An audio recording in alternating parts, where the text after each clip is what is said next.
pronounced that right, you know. The BCDC new business will eventually be joined with that of Equity Bank Congo. The agreement is subject to regulatory approvals from relevant authorities. The Nairobi Securities Exchange Bank said it will, listed bank rather, said it will pay $105 million, that is 10.7 billion shillings, in cash for the 625,354 shares in BCDC.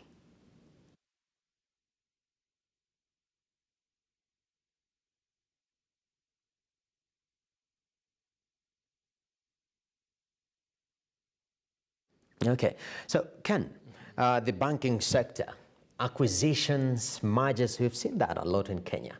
And now we're seeing equity, you know, in the East African region, crossing over borders. What does this say about the banking sector and its vibrance? I think Equity Bank, in terms of its corporate strategy, I think it's almost 4 years ahead of the rest of the banking sector. They went into DRC in 2015 with Pro Credit. DRC is the fastest growing subsidiary for Equity Bank. If you look at all the other 42 banks, none of them has any significant presence in DRC. Many of them are still trying to get into Rwanda and Kigali, countries which Equity entered into almost 7-8 years ago. So it tells you Equity can really smell growth, where the growth opportunity is. It's being able to see 80 million people. That's one of the largest countries in Africa, full of big businesses, multinationals. So I think in terms of corporate strategy, Equity is really it's really ahead of the pack, and I think they're going to get serious dividends. For them to be able to pay $10 billion to the Forrester family for that acquisition, I think it shows that they put the money where the mouth is, and they really are going to be the banks of Africa in the next 10 years. Definitely. And is this a challenge to the rest of the banks in Kenya?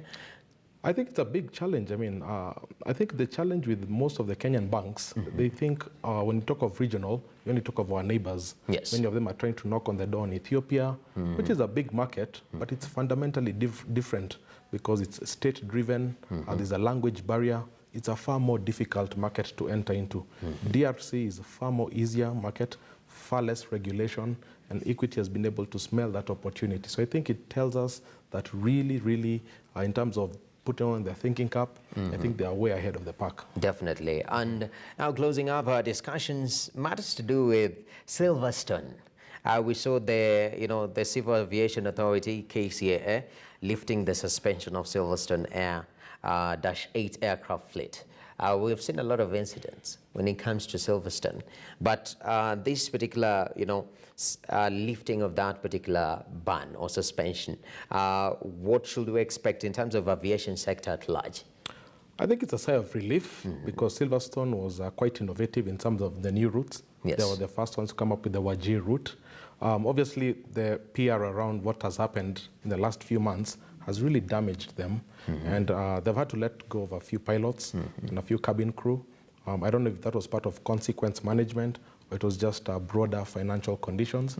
But I think it's a very innovative airline. They've been able to come up with very unique routes, sort of like Diani to Kisumu, routes that other companies have not really thought about. So it's good to see them back in business, and hopefully this can be behind them. Wow, that's amazing. Now, Ken, we have wrapped up work. Basically, after I finish this, I'm done for the week. I don't know about you, because you're in a tie. I'm pretty sure there are a number of business meetings I shall be attending in town, yeah? Business dinners, deals here and there. But closing up, what's your parting shot? No, I think it's just wishing you a very restful weekend. Yes. And looking forward to next week. Wow, lovely. We should organize a road trip for BT and invite our viewers. Like road trip on Friday. Anyway, thank you very much for watching. This is Business Today. It's been a very nice show. I've enjoyed it. I hope also you have. We have to put a full stop right there. And thank you for your conversations on Twitter, retweeting and giving your suggestions. Of course, there's always the next time to sample your views. Right now, I'm No Kip Kimboy. I remain No Kip Kimboy. Even next week, I will be No Kip Kimboy.